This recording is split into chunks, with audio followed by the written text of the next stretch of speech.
So we are ready to start. It's 10 a.m. and 60 participants are here with us.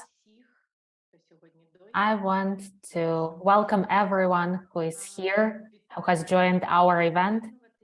I want to welcome those who will join us. I'm Oksana Zbitneva, CEO of NGO Barrier Free, and we are the executive partner of the initiative of the First Lady on the creation of the National Mental Health and Psychosocial Support Program. I hope that today we will have the electricity and the internet and connection, and it'll make possible for us to work barrier-free. But I have to say that we have the recording of this event, and also I want to remind all the participants that you can choose the language you find comfortable to listen to this event in.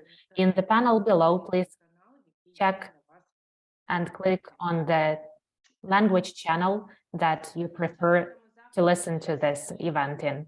And today, the participants of this event is everyone who joined to the development of the operation roadmap and the priority multisectoral measures in the area of psychosocial support and mental health in Ukraine before and during the war, after and during the war. This is the technical working group, mental health and psychosocial support, which names itself MHPSS group, and it contains more than almost 300 partners, organizations, NGOs, donors, and those who create and provide the services in the area of mental health in Ukraine. This is the working group under the Intersectoral Coordination Council on Mental Health created by the order of the government. And also we have here Irina Mykitchak, Deputy Minister of Health of Ukraine. And let me remind you that the Ministry of Health of Ukraine is the coordinator of the creation of the National Mental Health and Psychosocial Support Program initiated by the First Lady of Ukraine. And Olena Tokareva, Deputy Minister of Social Policy of Ukraine, and Yevhen Kotik, the Deputy Minister of Veteran Affairs. Apart from Operation Roadmap, today we will also discuss the systematic steps which Ukraine has made in the area of mental health for all of us to be on the same page and to understand who is doing what and where it's possible to join. And these systematic steps are the development and the first steps of the realization of our roadmap. The Operation Roadmap is a unique document by itself, since this is the joint result of work and the consolidated position of what to achieve. And this is a huge victory and the joint vision of all the stakeholders and partners from the side of the government and also non-governmental organizations, donors, international organizations, and all the partners. And this is actually the first program document where it clearly defines the priority. And this is the product in the frames of the initiative of the First Lady of Ukraine, Olena Zelenska, in response to the needs of Ukrainians in protection, care, recovery of mental health, own mental health. And she has offered this vision and announced the creation of the national program as the program of systematic changes. And in turn, she called for joining around this massive task, both the international society of specialists and international experts and partners. So in terms of the meanings and the focuses and approaches of the national program, let me show you the video of the First Lady of Ukraine, Olena Zelenska. Dear friends, let me ask you, honestly, how are you? What feelings do you have right now? It's clear that I can't hear your answer, But take a moment and think about it.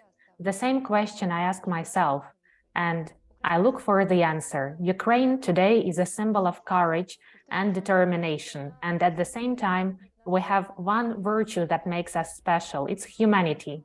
We don't just talk about humanity, we practice it.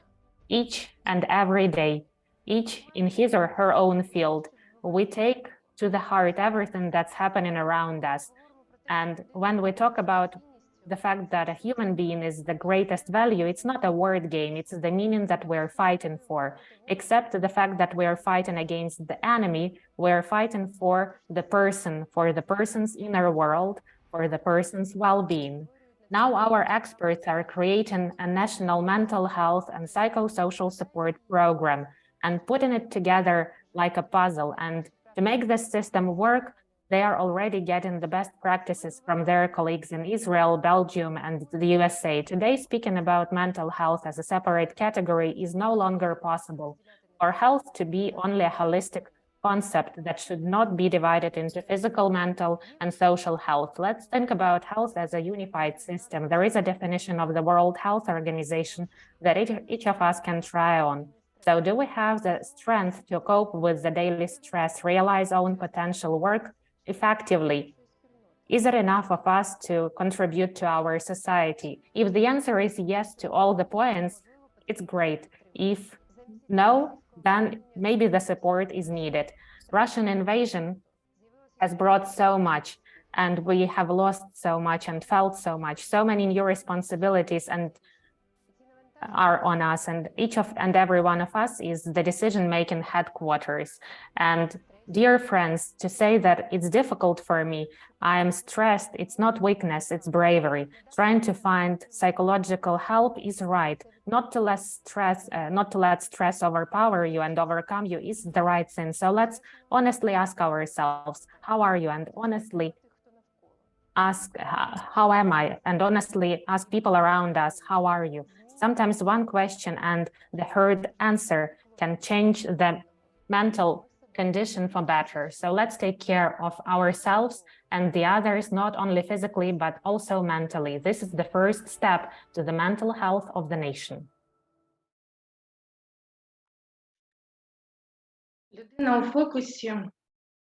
Person-centered approach.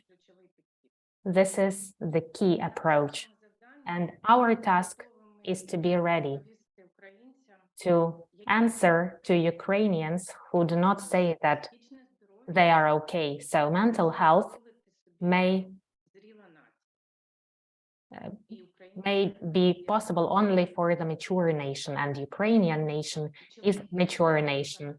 The key expert partner of the initiative of the First Lady is the World Health Organization, and we are highly grateful for that, and we are grateful to the WHO for the support of this idea and for helping with the realization and coordination of the work related to the roadmap. So now I'd like to give the floor to Jarno Habit, the head of the WHO in Ukraine. Jarno, the floor is yours. Please switch on your microphone. Thank you, Oksana, and Harnava dnia, and greetings to Oksana, Irina, Alisa, Fahmy. Probably if I would go everybody on the screen, that will take all the time that I have for today.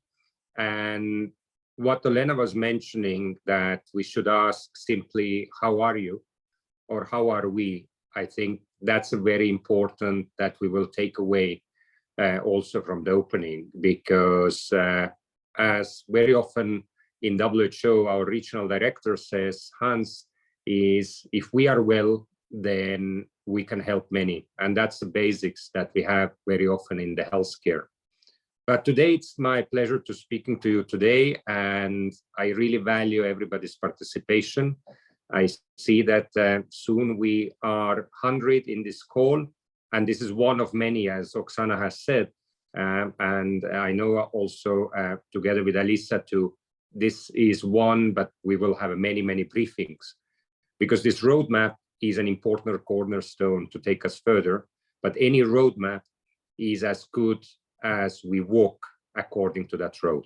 So I think that's an important that we start to move forward. And this roadmap is ultimately about strengthening the provision of mental health and psychosocial services in Ukraine during and after the war. And we know that millions of people are in risk in some form of mental health disorders. And result of this war, this number will be high. And we need to approach it in the coordinated manner to ensure that our actions are coordinated, because only this way, staying together as a mental health community supporting millions, we can do much good. The operational roadmap sets also priority actions and principles in the field of mental health and psychosocial support for different sectors, including health, social, education. But what was mentioned also by Oksana is that the Minister of Health, and today we have Irina here, I know Victor is looking a lot to mental health matters. The Minister of Health is in the center, but approach mental health, it is important to bring all the sectors together. And that's only the way to support the whole Ukraine.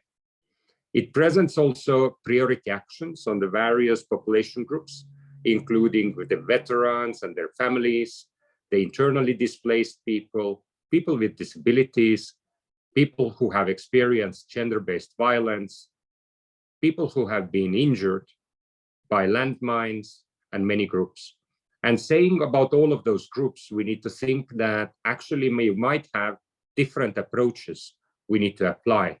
And we know that there are millions who have moved to homes, and we need to have approaches which are applicable for children or the adults or the elderly. It also includes resources and list of evidence-based interventions and services that can be used to support.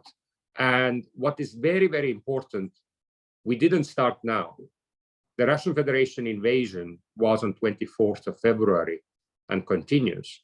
But we know that since 2014 in Donbas, we have learned many lessons what can be done and support Ukrainians. Just the scale was much more smaller.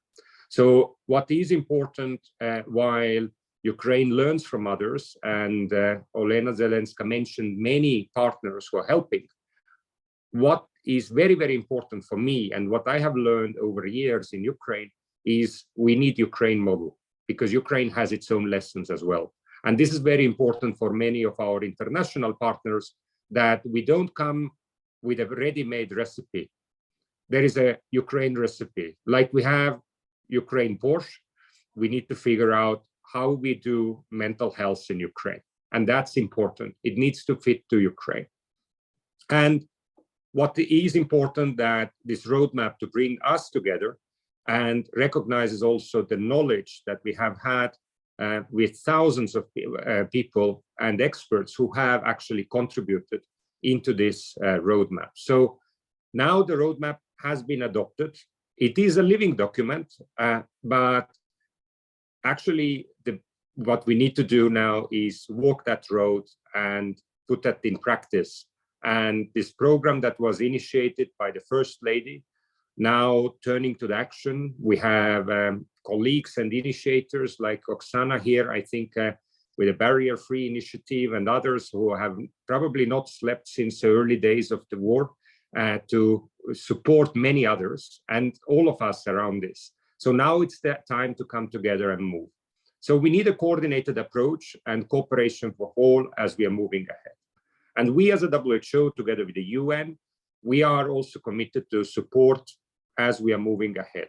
It is important that this roadmap is an open document. We can learn the lessons, and there are many lessons to learn. We know that since 10th of October, we are much more in the dark. We are having attacks on the very important infrastructure. And that situation in the last 2 months is very different when we were what we had in the summer.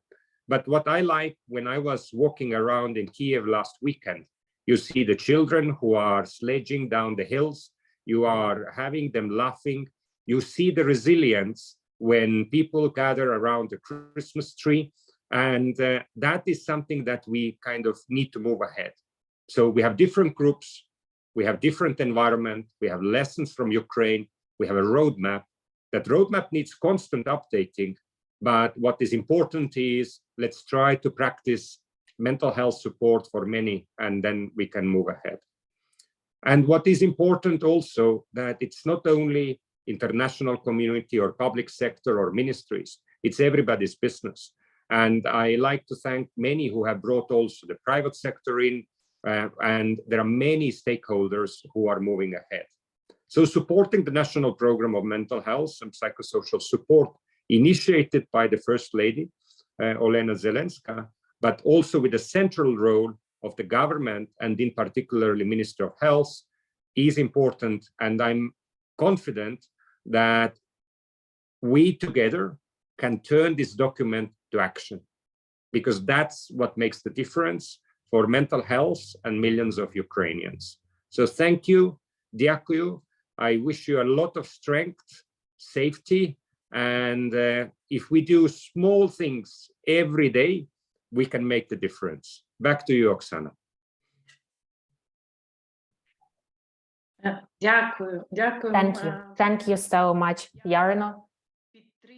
And I support your metaphor that we will really cook our borscht. It's unique according to our recipe, because we have really high-level specialists who have experience providing help.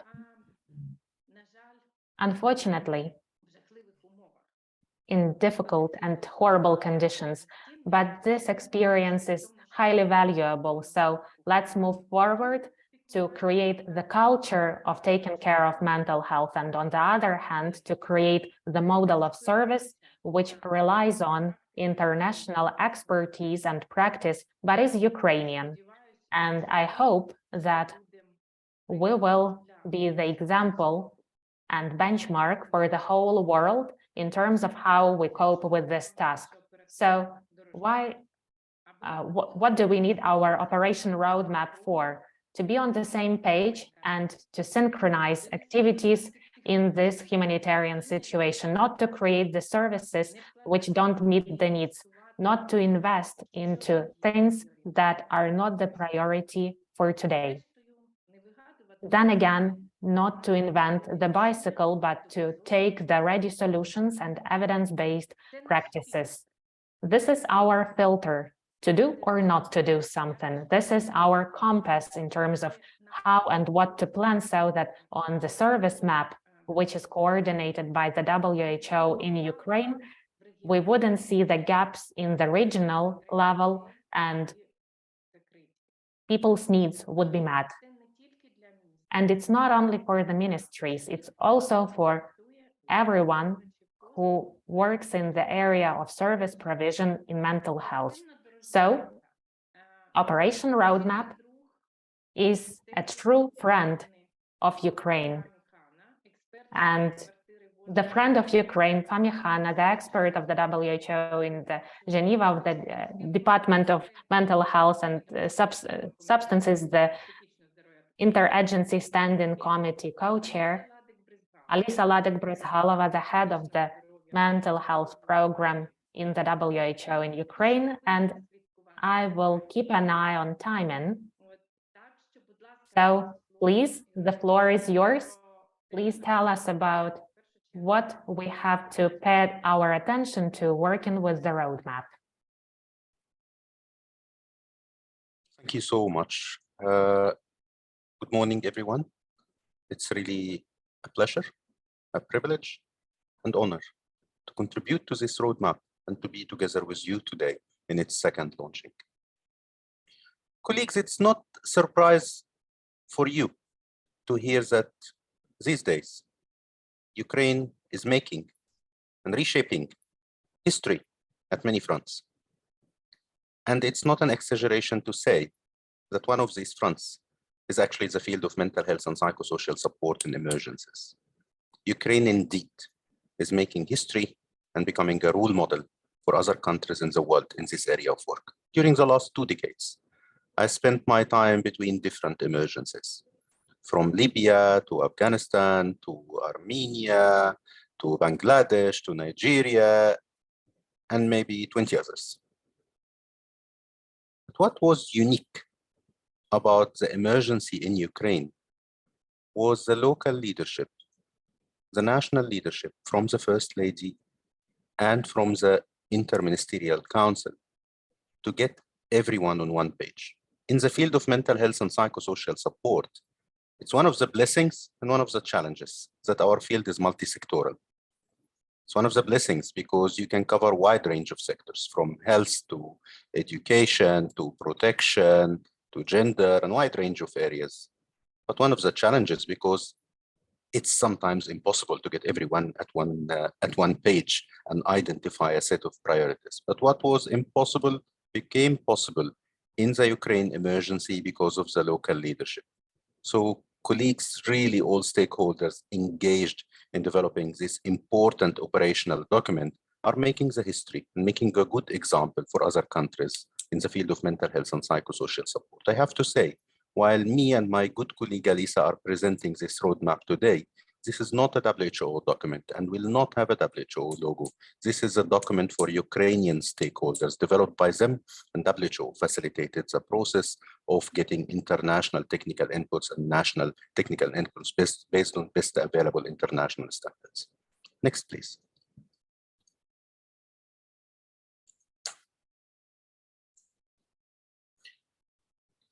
Why do we have an operational roadmap? What's our goal?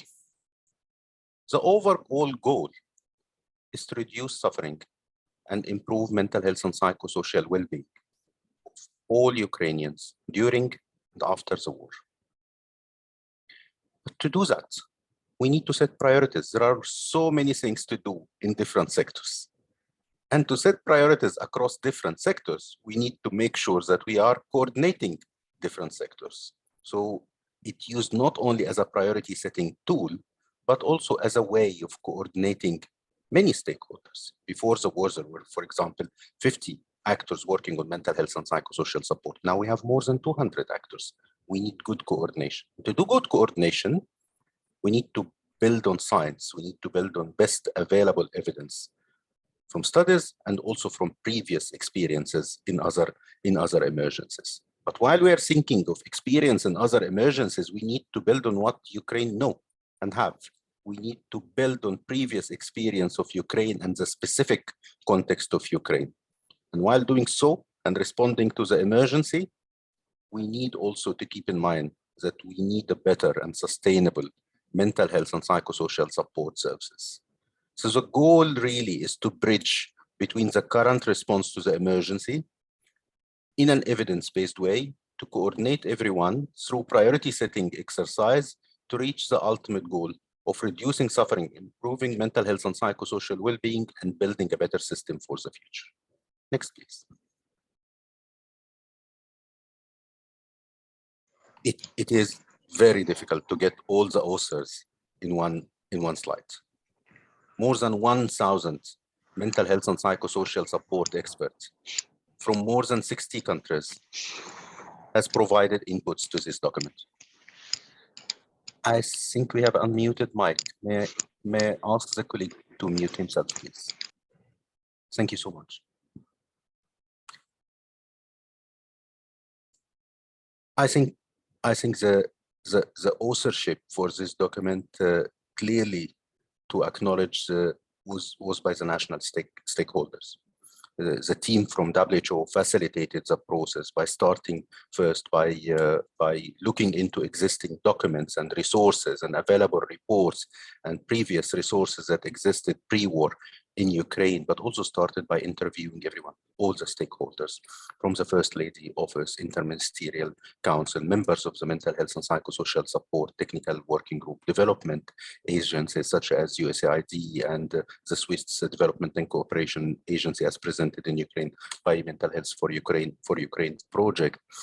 And the IC, Interagency Standing Committee, Mental Health and Psychosocial Support, Technical Working Global Reference Group, which has 63 focal points in headquarters, focal points from agencies such as UNICEF, IOM, WHO, IMC, and numerous others, has provided the technical inputs to the documents, and the process included not only sharing the document, but actually live and remote workshops that was done. I think more than a dozen workshops were done to reach a draft that was shared extensively with numerous stakeholders. While we're doing so, we were always matching what was identified as priorities with international standards available in best evidence-based practice and international guidelines, such as the Interagency Standing Committee, Mental Health and Psychosocial Support Guidelines, the Minimum Service Package,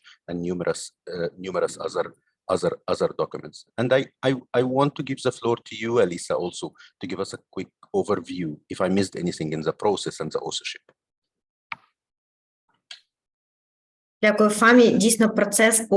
so much, Fahmy.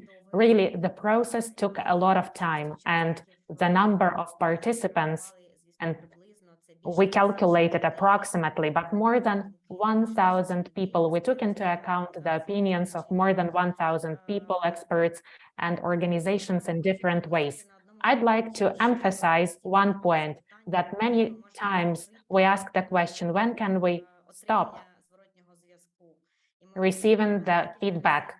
And we discussed a few times with the Office of the First Lady, with the colleagues, with the ministries, and the answer that we found is never, because the idea of this document is really the consensus document. And to be fair about this idea, we agreed that we will constantly continue receiving the feedback and update this document, taking into account the thoughts of all the participants and partners, and taking into account the change of the context, because the situation changes and the needs and the resources in terms of the response. So thank you so much, Fahmy. The floor is back to you. Thank you, Alisa. And just to emphasize, colleagues, this was really built on national stakeholders and the Ukrainian context and what Ukrainians see and prioritize, but benefiting from international expertise. I remember Alisa and I going to some of the very best experts in different organizations around the world in very highly specialized fields, whether it's older adults, whether it's suicide, whether it's substance use, whether it's children and adolescents, whether early childhood development. Some of really best expertise in the world has provided their inputs and reviewed this document until we reaches the shape where it is now. Next, please. And here is the outline of the document. The document basically start with a call for immediate action, linking to the already remarkable advocacy done at national level through the interministerial council chaired by the Prime Minister and the First Lady office. But the document itself is a call for action for those who are working in Ukraine and those who plan to work in Ukraine in the area of mental health and psychosocial support, and for all stakeholders actually working in humanitarian sector and also in development sector to prioritize mental health and psychosocial support and integrate it into their work response and recovery. The documents then go to basic principles of mental health and psychosocial support. While we are having global principles, we contextualize this in consultation with many of you to be adapted to the Ukrainian context. We looked into the available resources, including also the structures in Ukraine that we need to integrate mental health and psychosocial support into. And then a key part of the document is a list of a prioritized multisectoral mental health and psychosocial support actions, building on pre-existing before the war activities, putting short-term activities, and then looking into longer-term activities. Then the document has a number of annexes. One of the annexes that really many colleagues give very positive feedback on, that it's very useful, was a do and do not section. And in the next slides, we will come to each of those sections. So we said this document is is really building on best international standards, and there are many through which we have reviewed and integrated and built this document on. One of the gold standards in the field of humanitarian response in this area of work is the Interagency Standing Committee Guidelines, which was translated and adapted to the Ukrainian context even before the war, so that was integrated. The minimum service package, a key tool which tell us what to do as an absolute minimum in different sectors, was also used to shape this document, and the Interagency Standing Committee monitoring and evaluation toolkit to set some quality standards while putting the activities, but also many documents from the IOM Handbook on Mental Health and Psychosocial Support to the International Medical, to the IMC toolkit for integration of mental health into primary health care. Second part is overarching principles. And as I said, there are global overarching principles in the field of mental health and psychosocial support, such as taking a multisectoral approach, applying a human rights-oriented approach while doing mental health and psychosocial support work, following an integrated approach. But we need to adapt this into concrete examples from the Ukrainian context. Through the consultation process, we identified the priorities within the guiding principles.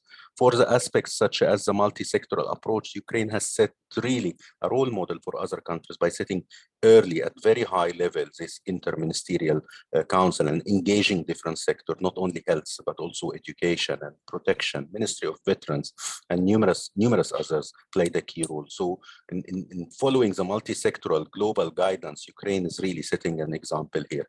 And second is human rights oriented approach and leaving no one behind. While we are focusing on creating and enabling services at the community, we should not forget those who are in institutions and would have immediate humanitarian and basic needs. So the concept of leaving no one behind and making sure there is equity in distribution of service, following an integrated approach instead of creating different and new cadres for every task, integrating new skills into existing cadres through systems of task sharing. Instead of creating new building and new centers every time, integrating multidisciplinary teams into existing structures to make sure there is a sustainable approach and services reach people closer to where they live. Next, please.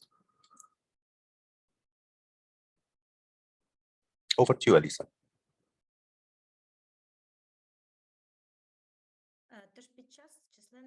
So during many consultations that we conducted during the development and for the development of this document, from almost all the partners and experts, we heard one important thought, that we don't start from square one, from zero.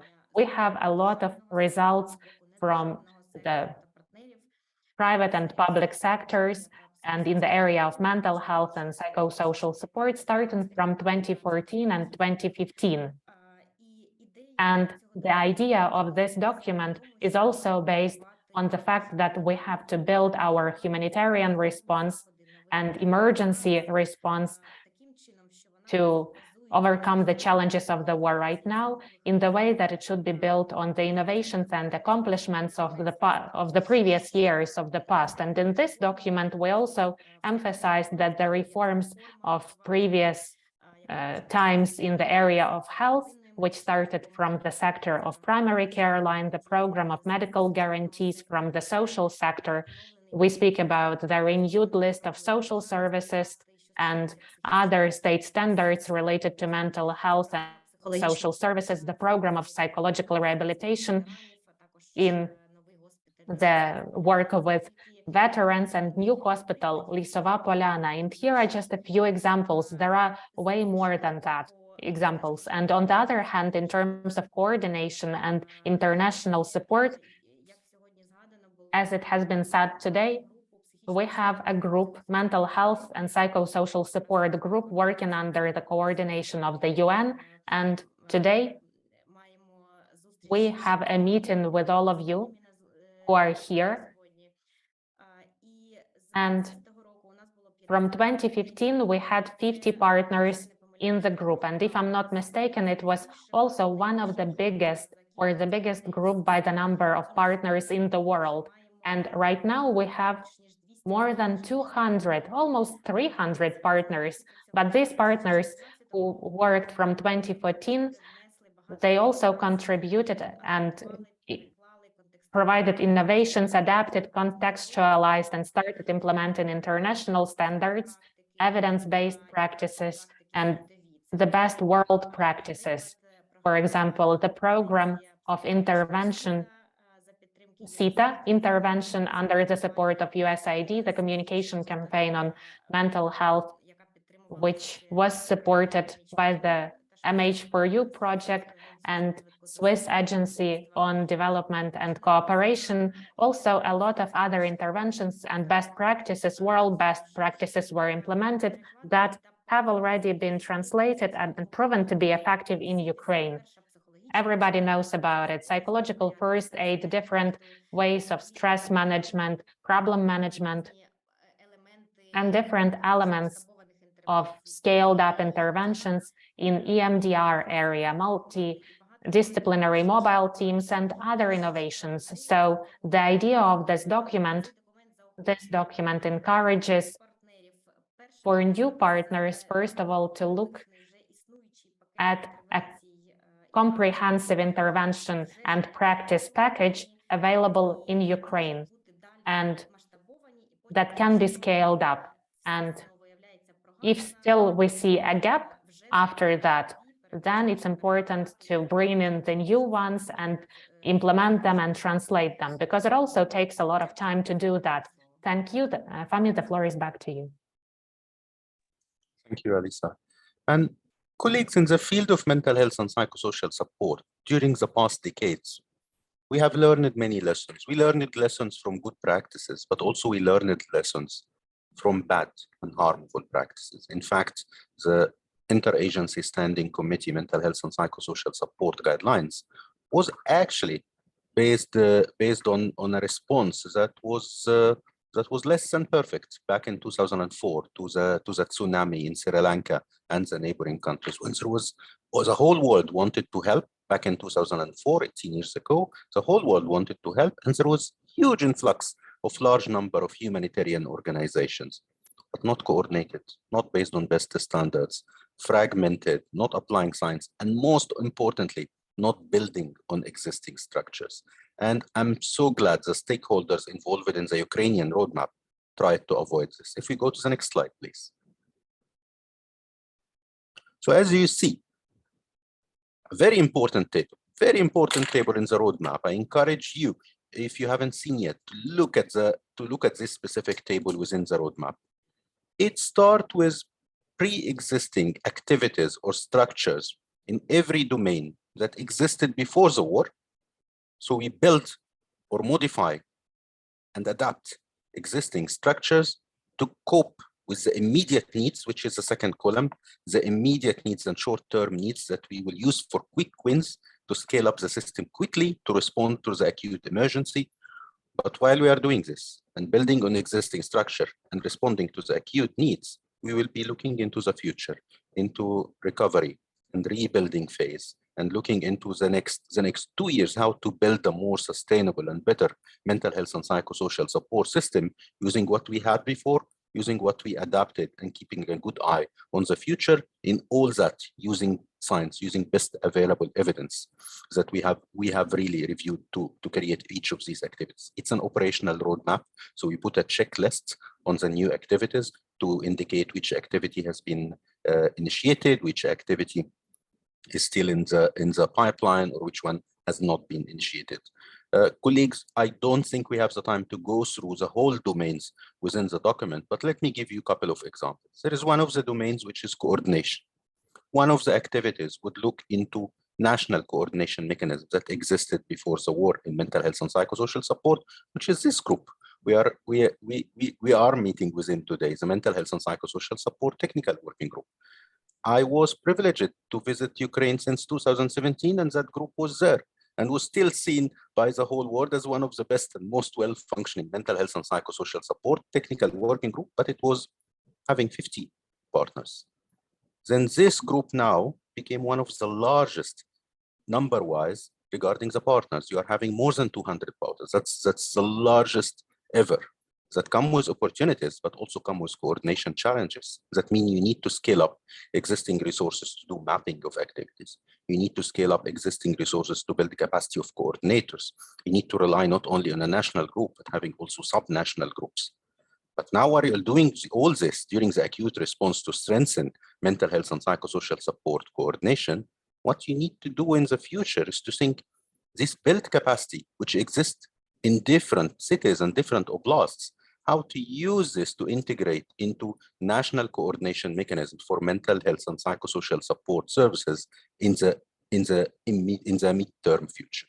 So this is an example for one activity on coordination. Another example we can use here from health sector, MHGAP, a tool for integration of mental health into general healthcare. Again, Ukraine has been implementing this tool back since 2018, adapted the tool and started training workshop and continued scaling it up through the special initiative MH4U, IMC, MDM, and many other organizations.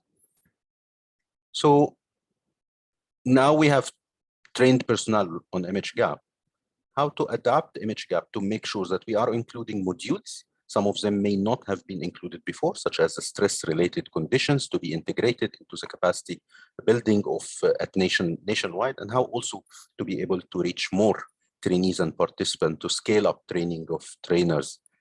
And in the longer term, how to review education, including also undergraduate education, to integrate these modules into pre-service training, which is the ultimate aim, not only investing in post-service training as we do now to respond to acute needs, but investing actually in people before they get graduated, and make sure that training on mental health is part of the training for all health personnel. Next, please. And to explain why did we add a do and do not section? The idea was not to be very prescriptive, and we had many discussions with many stakeholders about this, but actually colleagues that we interviewed in different ministries told us many good practices, but also actually we're worried about harmful practices they see, and they want to identify these harmful practices to make sure that they do not happen while mental health and psychosocial support actors are responding. So that's really a very nice section, one of the helpful annex as reported by many colleagues. For example, one of the do's is while all people living in Ukraine have been impacted by the war, you need to recognize that people are affected by emergencies in different ways. Some people may function well, where some others may be severely affected and may need specialized support. Do not assume that all majority of people living in Ukraine are severely affected by what they have experienced, cannot cope, and need specialized support. Conversely, do not assume that all people who appear resilient are actually needing no support at all. It's a very important concept. We cannot label a whole population and say they are traumatized. That undermines the resilience among the population. And at the same time, we need to remember what the First Lady mentioned to us at the beginning of this day about asking people, how are you? To check that people who may not be showing any features or symptoms or need, to make sure that we are checking to make sure that people who need the support are actually receiving it. Please read the do and do not section. It's really full of very nice tips that we learned a lot while we are developing with you. Next, please.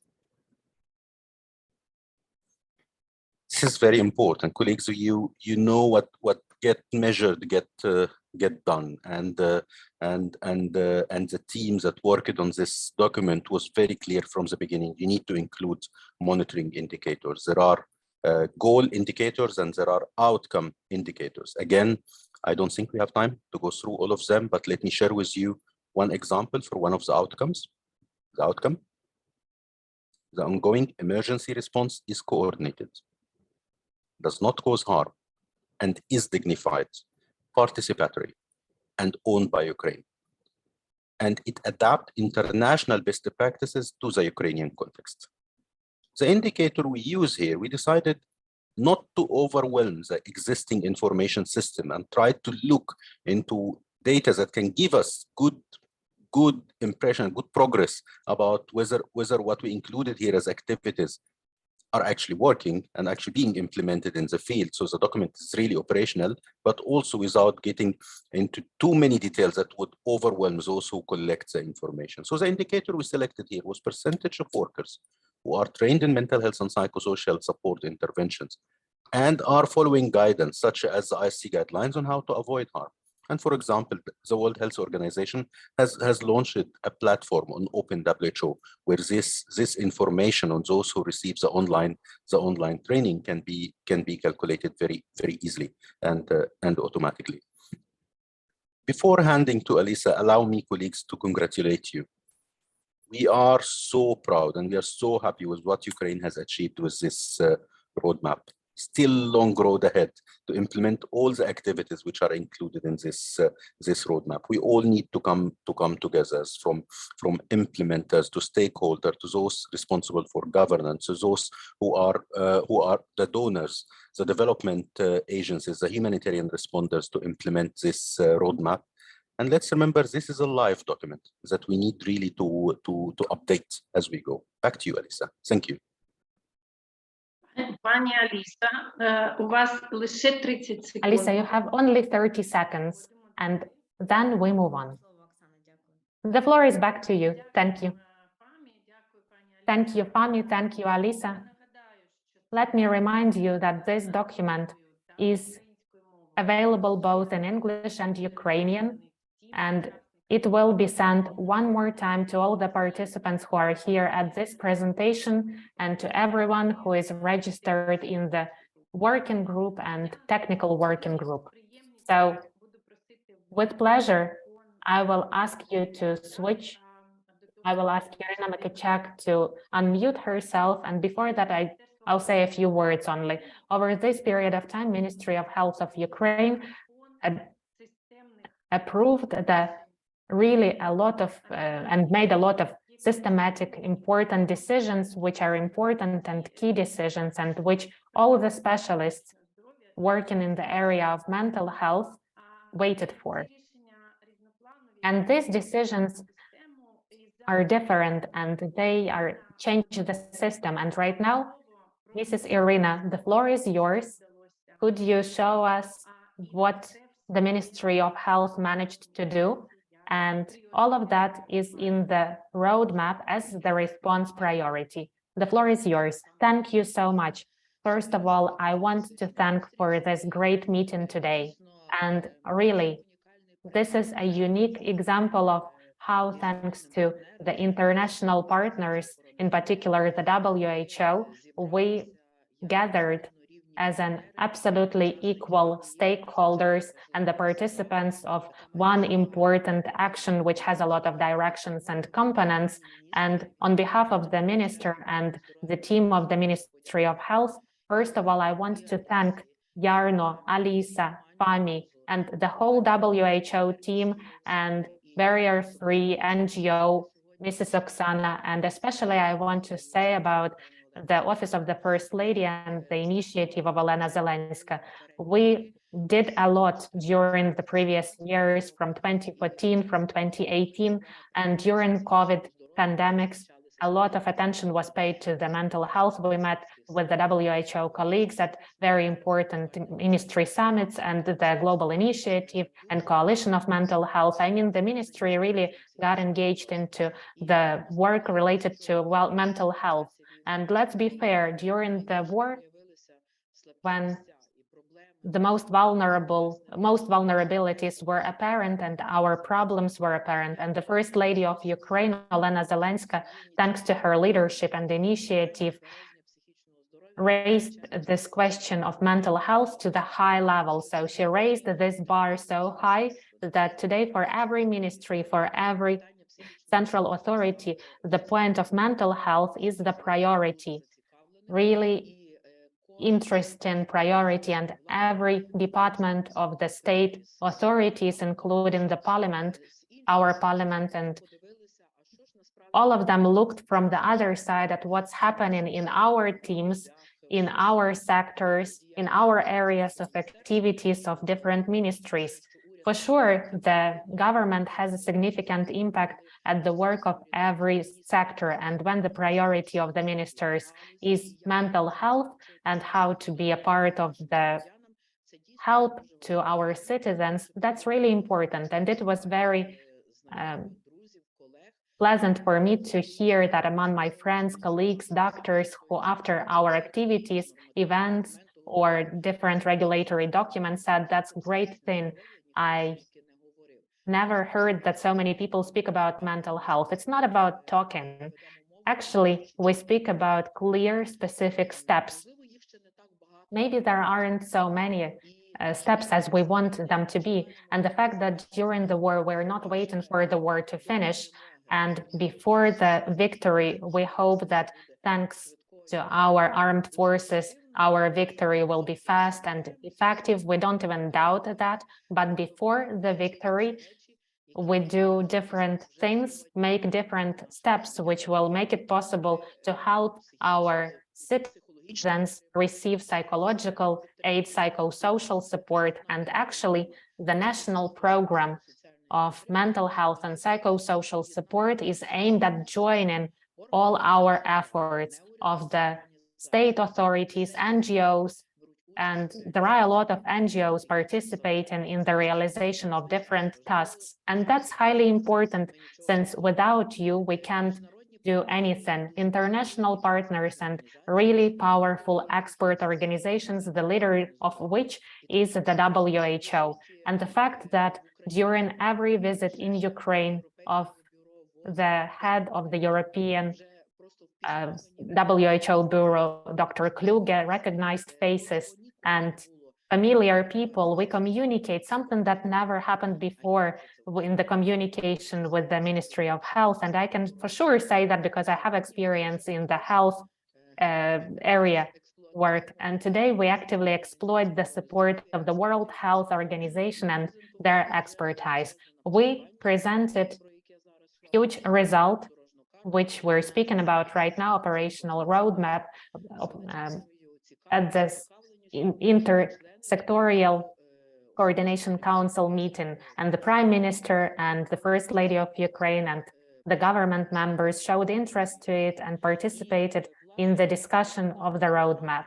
And the aim of our national program is to create our own Ukrainian model of the system of mental health and psychosocial support in the area of new reality, which we faced after February 24. And together with you, we work on the direction of care about mental health of people, because up until now, it's not a secret that it was believed that this is the psychiatric service responsibility. So the psychiatrists have to save people, sometimes don't save them really, well, no offense here. And we received the heritage from previous USSR formation, and that was really heavy heritage, the psychiatric service, which became the method of violence and method of forcing Ukrainians who really took care of the independence of Ukraine. Right now, we see the results of the previous work.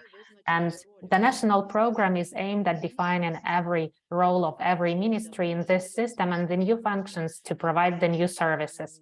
And actually, the roadmap, which Dr. Fahmy and Dr. Alisa Ladyk-Bryzghalova have presented, is a really important tool. Thanks to the roadmap,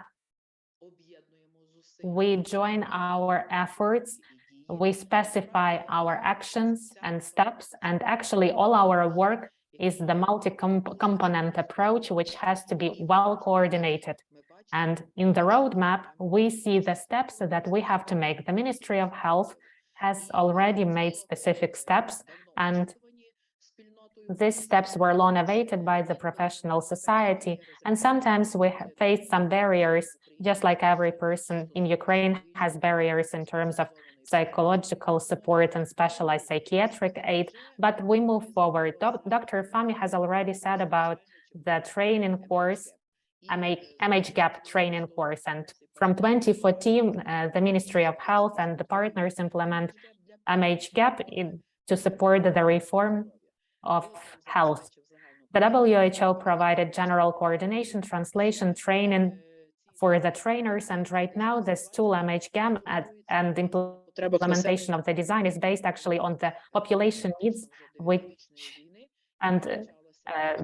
the population which suffered during this 9-year war, and the active phase of this war started February 24. And in the frames of the initiative, Ministry of Health and the National Health Service, with the ready trainers, we don't have enough specialists. We really understand that we have few trained specialists, over 700 trainers, but we consciously made that step, opening the new package in the program of state medical guarantees named the guidance and treatment of adults and children with mental disorders at the primary care line. And this package started in test mode from November this year, and it was as the addition to existing services provided at the primary care line. It's not mandatory, it does not oblige the family doctor, or this training does not oblige to become a psychiatrist here and now, but it motivates our family doctors, our primary care line, to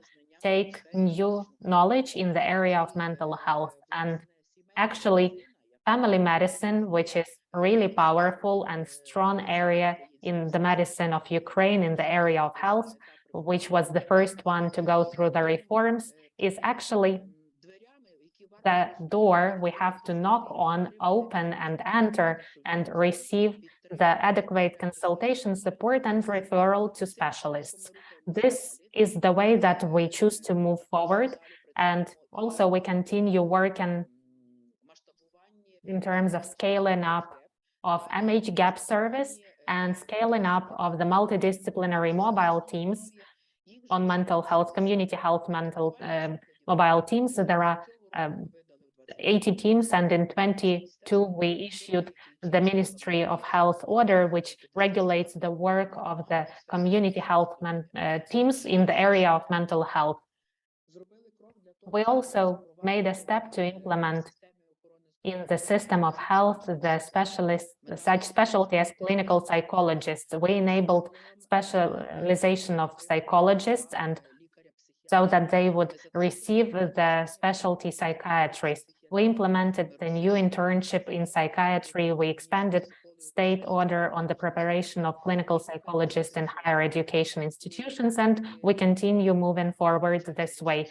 When we take students in 2023 into medical institutions, higher education medical institutions, we will also increase the state order for preparation of clinical psychologists. And this is a very difficult and complex direction of work among many others, which is the work with the education, with the higher educational institutions. Dr. Fahmy has mentioned that, and I want to emphasize that because it's important for us to receive aid of the international partners to change the curriculums before the graduation and after graduation in terms of non-stop professional development. We aim at implementing this component of psychological aid in all the departments and all the clinical disciplines, because the specialist cannot be a real specialist, I mean a doctor or a nurse, the specialist who doesn't have the basic knowledge on psychological aid provision for the people. That's highly important, and the problems we have as a result of the Russian aggression become the new possibilities for us. And these possibilities, we have to take advantage of these possibilities using the support of all the NGOs and international expertise. In terms of MHGAP, Ministry of Health signed a memorandum November the 7th. Let me go back to that. And this memorandum is signed by the World Health Organization with our Ukrainian office, but 16 partners joined this memorandum, and I will not list all of them, you know them, but this is highly important for us, and we are ready to expand together with our office of the WHO in Ukraine, and we're working on a clear, simple tool, how the doctor has to get on that train and find suitable time, the organization or the partner he or she want to get the training from, to get the calendar for all of us to understand who, when, and where is ready to continue the training. And we welcome the partners to continue participating in the preparation of the specialists on MHGAP. In 2023, we plan to strengthen the whole educational component and curriculums in the area of mental health. Since yesterday, we received the positive decision approved by the board of the World Bank in Washington of the new project, together with the Ministry of Health and World Bank, the powerful investigation project, which started from 110 million euros, and it will be the component of this hill, together with the Ministry of Health and World Bank, is the component of mental health. So we have a lot of work ahead of us, basically from tomorrow. And one more important direction, which the Ministry of Health focuses its attention and starts today with the new tasks, the transformation of specialized psychological aid. This is our pain, all of us know that, and starting from 2023, based on contest, we will choose the psychiatric hospitals, which we will transform into the regional centers. We will run the reconstructions. These are the new protocols and standards in the area of psychiatric aid. And also, we move in the decentralization way, the creation in the community of the centers of mental health, ambulatory, daily daycare institutions, and we cooperate with our international partners, and the visits with the WHO and with the agreement with the First Lady of Ukraine and the Queen of Belgium, the visits of our specialists who went to Israel, one of the group in the area of mental health, and a few areas in terms of rehabilitation, the component of psychological aid. And we plan to have other activities. I mean, the work, we have a lot of work ahead of us, a lot of tasks ahead of us, ambitious, critical, and I am thankful to all of the participants of today's meeting and all the ones who couldn't join but actively cooperate with the Ministry of Health. We work together and we move forward together to win the war and preserve the mental health of our people, for all of us to be healthy mentally, physically, and build new modern Ukraine. I want to thank everyone. Thank you so much, Irina. The building of the service on the primary care line is really important because it can really cover the needs of a lot of people, and all the achievements which were possible to realize, they will also be our unique systematic model of service. So what is psychosocial support and how it can be a part of the social services? I would like to give the floor to Olena Tokareva, the Deputy Minister of Social Policy in Ukraine. And the Ministry of Social Policy right now unbelievably actively, the workers of the Ministry of Social Policy get the training of stress management. So Olena, if you are here with us, please unmute yourself and talk to us. Oksana, everything is done. I unmuted myself. Hello, dear colleagues. Good to see all of you and the colleagues from the social sector, from Donetsk Oblast. I see that the colleagues joined us as well, so please say if I forget to say something. The social sector actively participates in the provision of psychological aid because in a lot of areas, psychological component is the important element, and partly it was mentioned today, in particular by the representatives of the World Health Organization, in particular, this is the point about the support of the victims of domestic, gender-based, and sexual violence related to the war. The point of about the support for people in different institutions, psychoneurological nursing homes, geriatric nursing homes. And here we face one more challenge because thanks to the joint work which is done right now, we are developing one more roadmap related to the transformation of psychoneurological nursing homes in the direction of assisted living or living with assistance, so that people who can live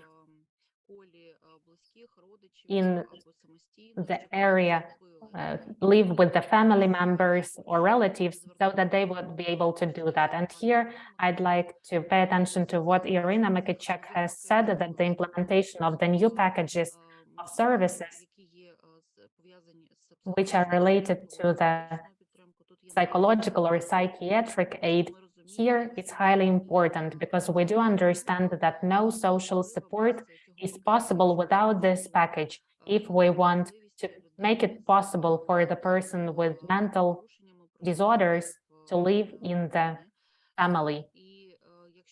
And if we speak about one more important direction, for example, supporting family types of upbringing, we know that more than 40,000 children live in the families of their caregivers, and a lot of children live in the host families. They are adopted, and here the social direction has a lot of psychological and sometimes psychotherapeutical or psychiatric aid, depending on the experience which the child had. And separately, in terms of the fact that social organizations are the ones who support the IDPs, internally displaced persons, in every area. These are the people who help in terms of helping inside the homes to these people through the territorial service centers. And these are the ones who support families in difficult life situations. And here we speak about a lot of psychological components, and we calculated that we have more than 1,500 utility organizations in the system of social service provision with this psychological element or component. And in terms of psychologists only who work in this huge system, here it's about 300 psychologists, but we also have 3,000 social workers, 4,000 workers of those who work with children. And this is a huge team which constantly needs to improve their professional knowledge and form necessary competencies, because here we speak about hundreds of thousands of social service users. I'm speaking only about social services, not about social benefits and so on.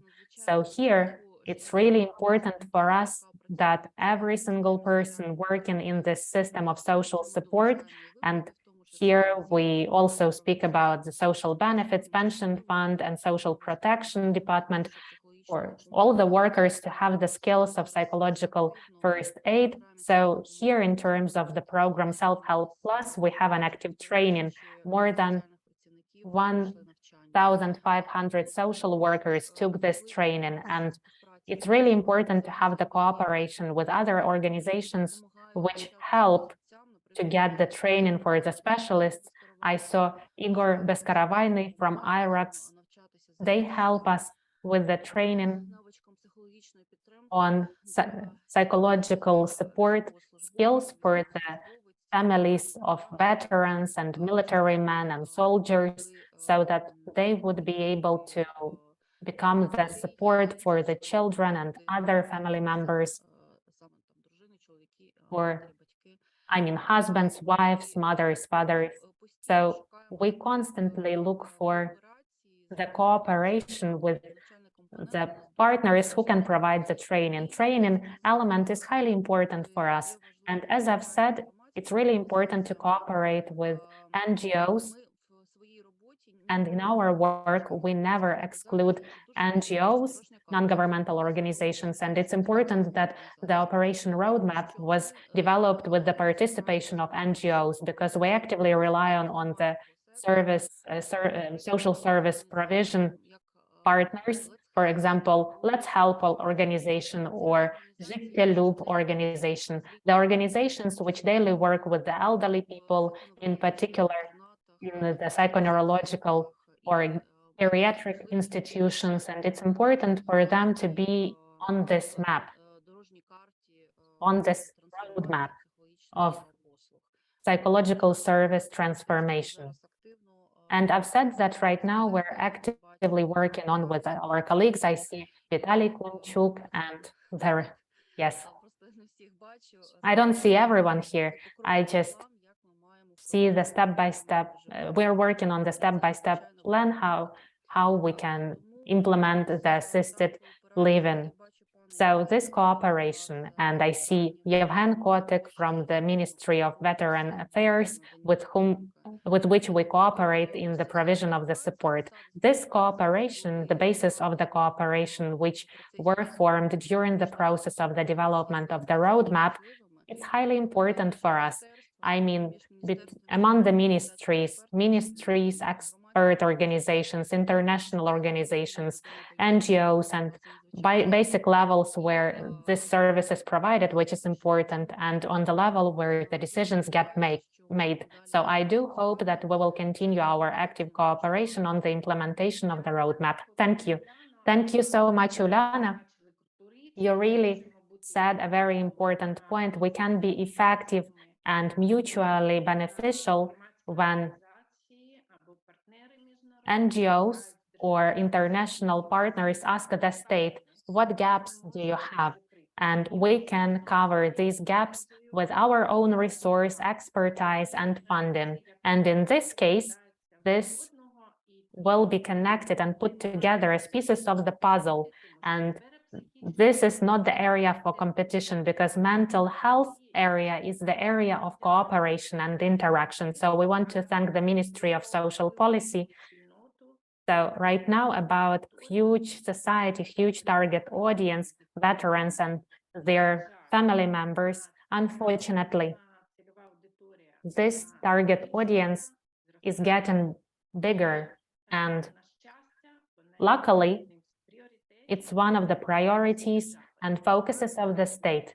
Yevhen Kotik, the Deputy Minister of Veteran Affairs in Ukraine, the floor is yours. About what are the most important steps that you see to provide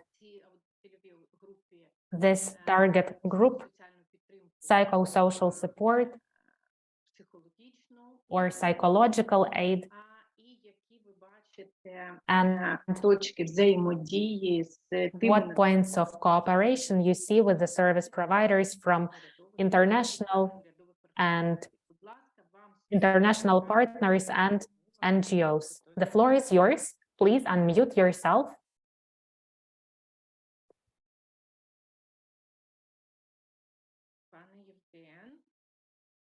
Yevhen? Thank you so much, Mrs. Oksana. I couldn't unmute myself. I didn't have the rights to do it, but now everything is okay. I'm glad to be here at the discussion of this very important issue, and I think that all of us understand, I will not repeat it many times, but mental health and psychosocial support for us is one of the most actual points today, as Irina Mikitchak has said, and Olena said that every central authority take the priority of mental support, psychological aid element in the implementation of specific reforms. I want to thank international partners, NGO Barrier Free, for the contribution that was made in the assessment of the needs. Apart from the roadmap, this is a really important guide, and I mean the assessment questionnaire. And looking at the roadmap and this questionnaire, it's nice to see that the Ministry of Veteran Affairs is already working in the context of urgent response and making important steps. In particular, in July this year, we launched the new mechanism of the organization of psychological rehabilitation for the veterans and their family members and the family members of the died defenders. And this is the new mechanism which will enable compliance with the accessibility, systematic principles, and quality of psychological aid provision. And right now we contract the institutions which, together with, to continue the conversation which Ms. Serena has said, the community health mental teams are created which can provide help, and we sign contracts with them, and they can work in as the inpatient service, ambulatory service, and mobile service, like community health mental teams or other mobile teams, which provide the services where the users are. I'd like to say that right now the number of the providers, service providers with whom we've signed the contracts are in more than 16 oblasts. And I understand that it's just the first step, and I understand that a lot of work is ahead of us, and this roadmap will really help us. So also I'd like to say that in July we launched the budget department, the Veterans Fund launched the hotline, phone hotline working in the area of crisis support and support of the veterans and their family members. From September, this hotline works 24/7, and this is the emergency response that we have done until now. In our activity, especially in terms of the implementation of one of the main strategies which the ministry has worked on and has already started realizing step by step and implementing, this is the strategy of transferring from the military service to the civil life, and the main component, the main element of this strategy will be the psychological aid, psychological support for our military men. All of us understand that the veteran community, the military men who, thanks to whom we have the possibility to have this meeting today and discuss these important topics, they require inclusive approach. This is the category which requires more quality format of help.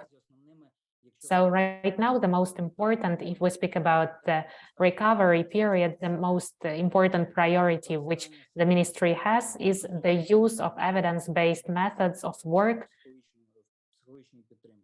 in terms of psychological aid. The quality supervision system for the workers providing these services.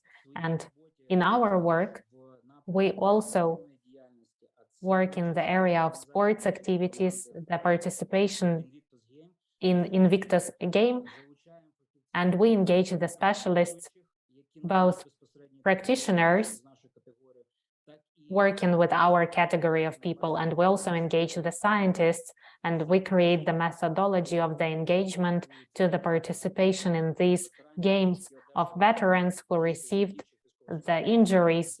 And this component is in the area of psychological rehabilitation. So we emphasize 90% of this system will be built on the component of psychological rehabilitation. That's why one more time I want to thank for the roadmap that we have.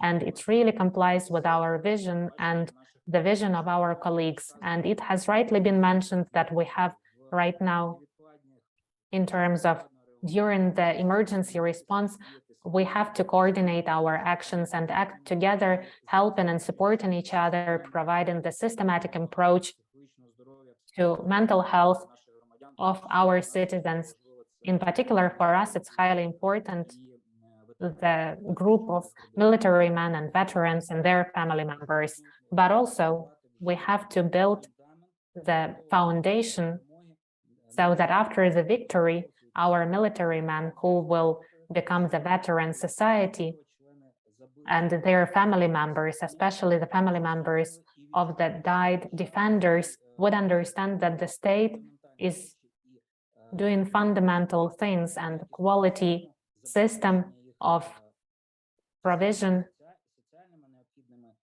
for them of everything, so of all the socially necessary benefits, but the element of psychological support and psychological aid is important. Thank you so much, Yevhen. You really were the pioneers, because the Ministry of Veterans were the first ones who created the registry of service providers and approved the order of the service provision. And right now, based on your work, it can be scaled up. So in our country, we aim at creation we want to create the one registry of service providers and to have the system of certification of all of the specialists working in the area of mental health. So thank you. And I want to remind you that I have put the information in the chat. You can share it. Together with the World Health Organization, we adapted the guidebook doing what matters in times of stress. There is stress management also, and it is also in the handbook Barrier Free, the flagman project of the First Lady, and in the application Better Me, there is also mental health component and doing what matters in times of stress. Please share this information. And now I'd like to give the floor to Blondine Brue, the IMC, International Medical Corps, which is the co-coordinator of MHPSS group. Blondine, the floor is yours. Thank you very much, Oksana, and thank you, everyone. I think this roadmap is an important document for Ukraine, considering that we will coordinate all the efforts. For INGO's perspective, it's an important document because most of the time, INGOs has their own way to work, and it happens in some contexts that we are in parallel and not in line with the government and with the strategy. And this document will help a lot INGOs to go in the same direction together and to avoid this parallel system. So this is a very important point to my mind, that we can promote this way. Knowing that each NGOs will have expertise in some field, expertise in another field, we'll have different counterparts, not only in the different ministries to focus on one aspect or another, but also at the local level. So I have one question for you. How this roadmap will be communicated to the oblast level to ensure that when we go in an oblast to start activity in line with the roadmap, we will not face some challenge asking us to be registered here, to go there, to where finally there's some challenge in implementing. So the way at the high level things will be communicated at the local level will really help us a lot to adjust and to adapt the way we will provide our support. From INGO perspective also, an important point is the complexity. And this roadmap is highlighting all the different sectors where MHPSS intervention can be proposed, from the lowest level of intervention to the more specialized intervention. And it will really help everyone to see where we fit with the tools that we have as international organization and the way we can support. The idea to join the effort on the immediate response and thinking already now how things can be built in a sustainable way for further development is a very important one, involving university to check the curriculum, to check how things can be more integrated since the beginning for the student is also an important thing. And this, it's not everywhere that we have the opportunity to work in that direction. I think Fahmy mentioned this, We are learning as INGO a lot in Ukraine because yes, there's a very strong ownership from the government in some aspect, and it's very also challenging for us. We are not used to this, but very pleasant to work in that way also with this strong coordination. So I would say that among INGO, there are some people who have expertise, who have also an academical background. We are connected with university across Europe and everywhere else, and where we can probably also support in adjusting, developing the curriculum to revise the things for the clinical psychologists, because this is mainly where it's my area of interest, I would say. So thank you very much for this, and definitely the key aspect will be coordination to avoid this parallel system and to avoid this complication of effort between the national level and the regional level. Thank you very much for all your contribution. Over to you. Thank you so much. Thank you so much, Blendin. You've said really cool points, and we have touched upon them today. I only want to say that the roadmap will be integrated into the model of service and into the action plan of the government, and also shared and communicated to the local level through the military civil administrations to coordinate the work on the regional level from the side of the state as well.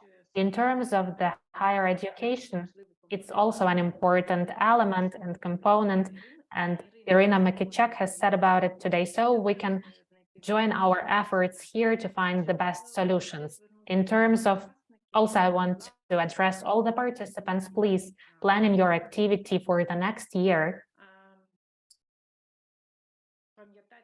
Keep in mind coordination.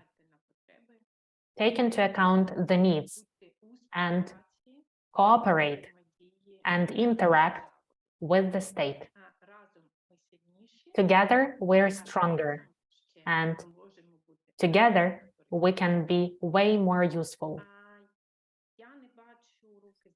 I don't see people who have questions. We almost run out of time, but if there are some questions, we are ready to answer.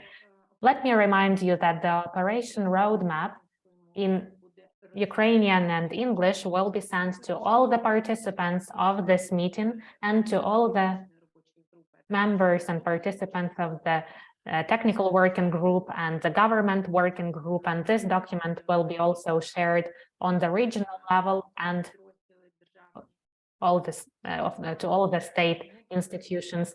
And I don't see any raised hands or questions. It's good and bad at the same time, but I think that we're running out of time. Mr. Vitaly, the floor is yours.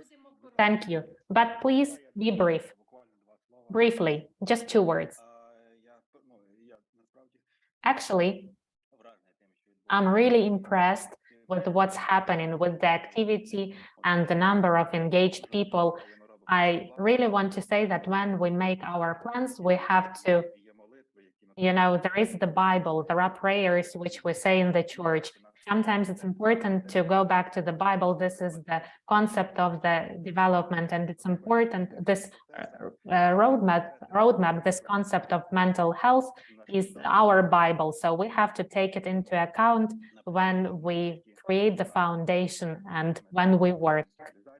In terms of the institutionalization, the development of services in the communities, and other important points like human rights protection. Thank you. Thank you so much, Mr. Vitaly. You said about an important component, which probably I have overlooked unconsciously.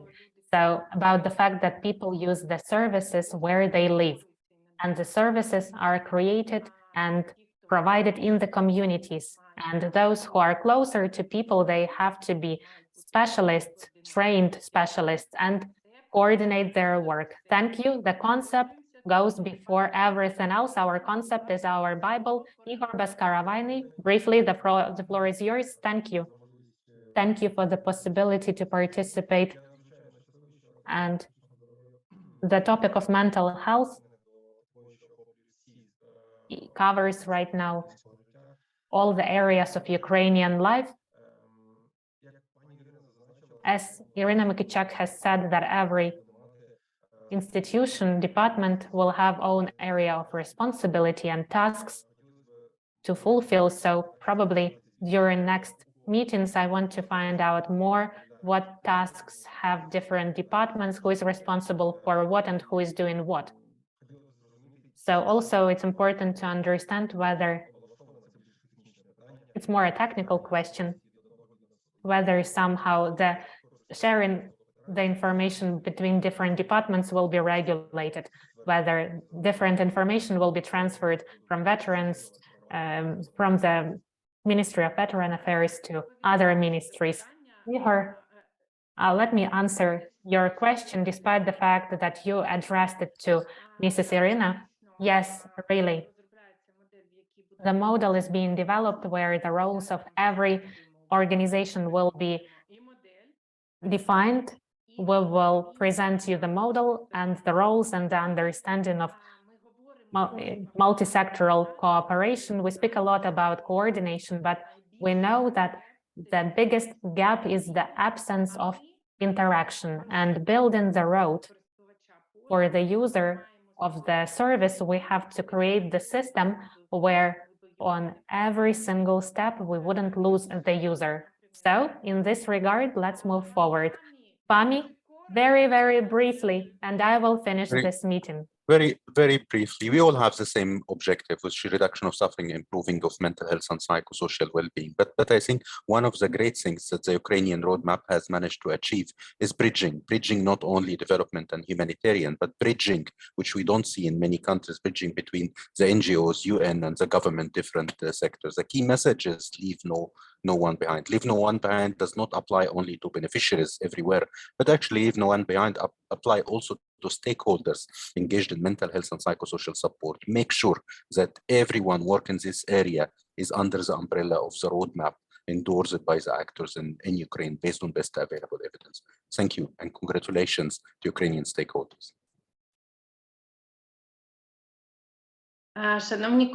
Dear colleagues, dear participants, I want to thank everyone. I have the background, which is our roadmap and our golden rule that nothing for us without us. This is our rule in any area, in the area of mental health. In particular, thank you for your participation, your speeches, discussion. Take care. Every single minute, every single second, take care of yourself, and keep in mind that at first you have to put on the mask on yourself to be effective in service provision. Take care of yourself, of your mental health, and I wish you to have calm days. Thank you.